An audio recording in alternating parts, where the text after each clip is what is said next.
Rental crisis is hitting family after family in every state. Tonight, a roof over your head and a safe place to sleep at night. We'd like to think those things are a certainty living in Australia, but for a rapidly growing number of people, they aren't.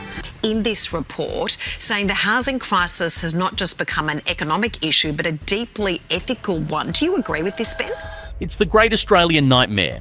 You're desperate for a roof over your head. You're scrolling through endless listings. You're battling crowds at open homes. You're practically begging to be allowed to pay $500,000 for a shoebox in the suburbs. You are at your most vulnerable, your most desperate, and the person holding the keys, the gatekeeper to your future, the real estate agent, what are they thinking? Are they thinking about getting you a fair price? Are they thinking about the housing crisis? Or are they thinking, what else can I get out of this? For most of us, we assume the worst we'll get is being ripped off. A bit of underquoting, a dodgy photo, a lie about a hot offer from another buyer. But what if it's worse? What if the price of admission to a property inspection isn't just your personal details, but your personal safety? What if the gatekeepers aren't just greedy, but predatory? A case currently before the courts in Sydney has lifted the lid on the darkest fears of every person, especially every woman who has ever walked into an open home alone, and it paints a picture of an industry that is rotten to the core. Before we get into the shocking details of this case and the wider culture of scams and corruption in real estate, you know the drill. The mainstream media will give you the bare facts, but they will not connect the dots. They will not explain how the government's catastrophic failure on housing has created a class of untouchable gatekeepers who can exploit the desperation of ordinary Australians. That's what we do. We are the resistance. We are the ones exposing the truth, and we are funded by you. If you're sick of being treated like a cash cow or worse by the real estate industry, chuck us a few bucks on Patreon. It's the only way we can keep fighting for a fair go. Link in the description.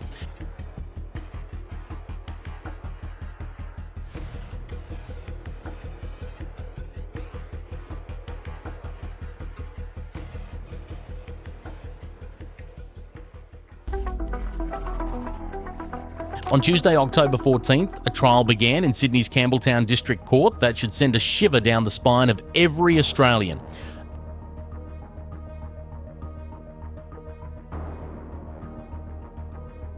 A 29-year-old real estate agent, Omar Lababidi, has pleaded not guilty to 26 charges, including multiple counts of rape and sexual touching involving 3 different women.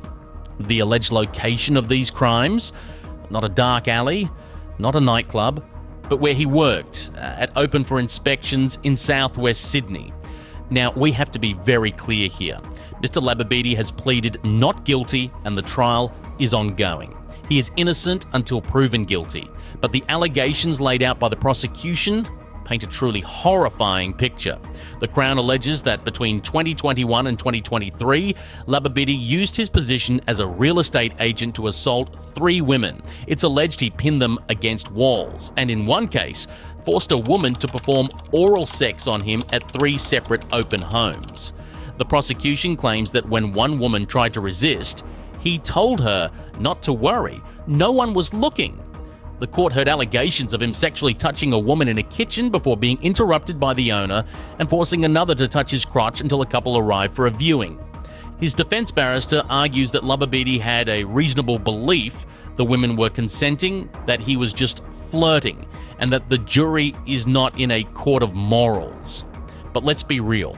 This case, regardless of the verdict, exposes the terrifying power imbalance that exists in the real estate market. These women were not on a date. They were trying to find a home.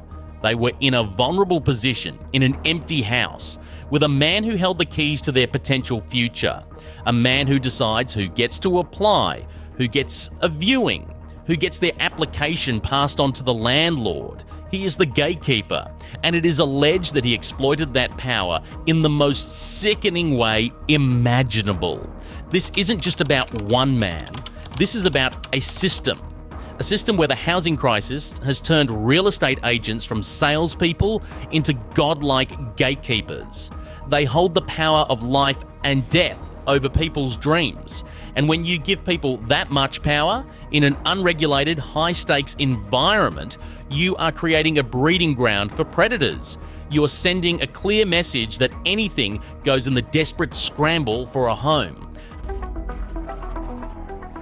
While the Lababidi case represents the most horrific physical end of the spectrum, it's part of a much broader culture of exploitation and corruption that is running rampant in the real estate industry. If they're not allegedly preying on your body, they're definitely preying on your bank account. We are in the middle of a property scamdemic, and it is costing Australians a fortune. Warning tonight about heartless scammers targeting people desperately searching for a home, fleecing them out of thousands of dollars in false bonds and rent.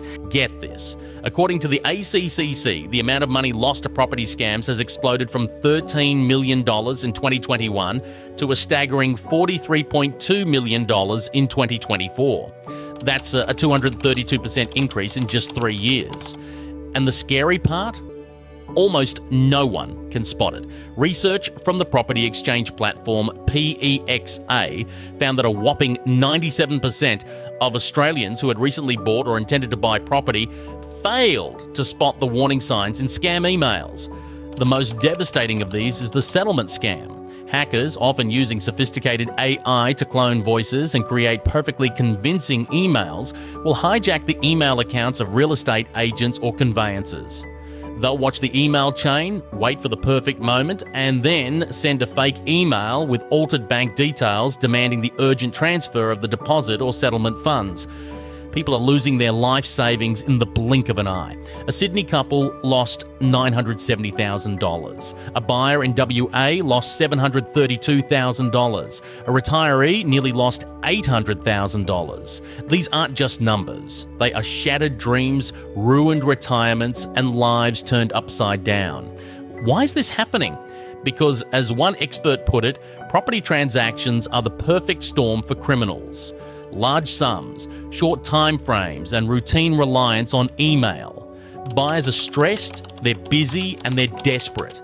And the agents, the supposed professionals in the middle, are often using insecure, easily hacked email systems, creating a digital front door for criminals to walk right through. The industry is so focused on commissions and quick sales that it has completely failed to protect its customers from financial ruin. They are the weak link, and their incompetence is costing Australians everything. So why is all this happening now? Why has the real estate industry become such a cesspool of predation and corruption? The answer is simple: the housing crisis.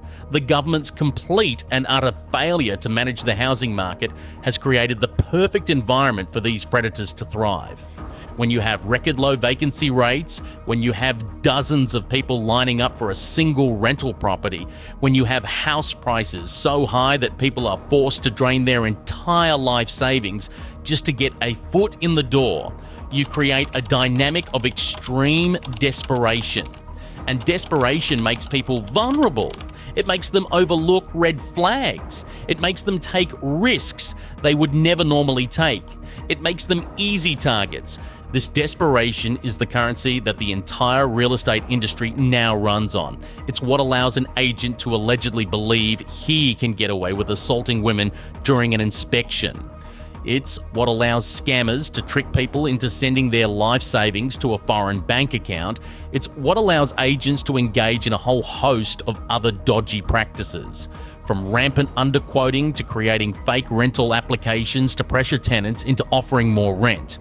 It's what allows them to demand your entire life story on a rental application, your bank statements, your pay slips, your references, your social media profiles, creating a treasure trove of data for identity thieves. They are the gatekeepers of a scarce and essential resource: shelter. And they know it. They know you have nowhere else to go. They know you'll put up with almost anything to get a roof over your head. And so, the standards drop, the ethics disappear, and the predators, both physical and financial, move in for the kill. The housing crisis isn't just a market failure, it's a moral failure. It has created a power imbalance so extreme that it has turned a simple transaction into a predator's playground. This isn't a case of a few bad apples. The whole barrel is rotten. The Omar Lababidi case, the $43 million in scams, the endless stories of lies and manipulation. They are all symptoms of a sick and broken system. A system where the government has failed, the regulators are asleep at the wheel, and the industry itself is more interested in protecting its own than in protecting its customers. We need a royal commission into the real estate industry. We need to shine a light into the darkest corners of this business and expose the corruption, the exploitation, and the criminal behaviour that has been allowed to fester for too long.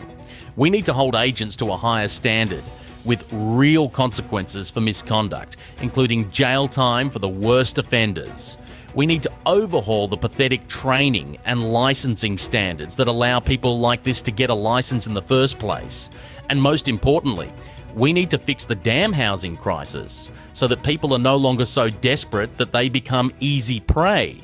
This is a fight for our safety, our financial security, and the very soul of our country. We cannot allow the great Australian dream of owning a home to become a predator's hunting ground.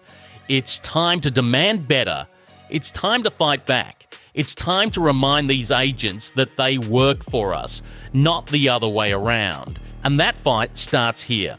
It starts with independent media channels like this one, who aren't afraid to tell you the truth. The mainstream media is bought and paid for by the real estate industry. They will never expose the rot at the heart of the system. We will. But we need your help. Join us on Patreon. Help us keep this fight alive. Because if we don't, the next time you walk into an open home, you might be risking more than just your money.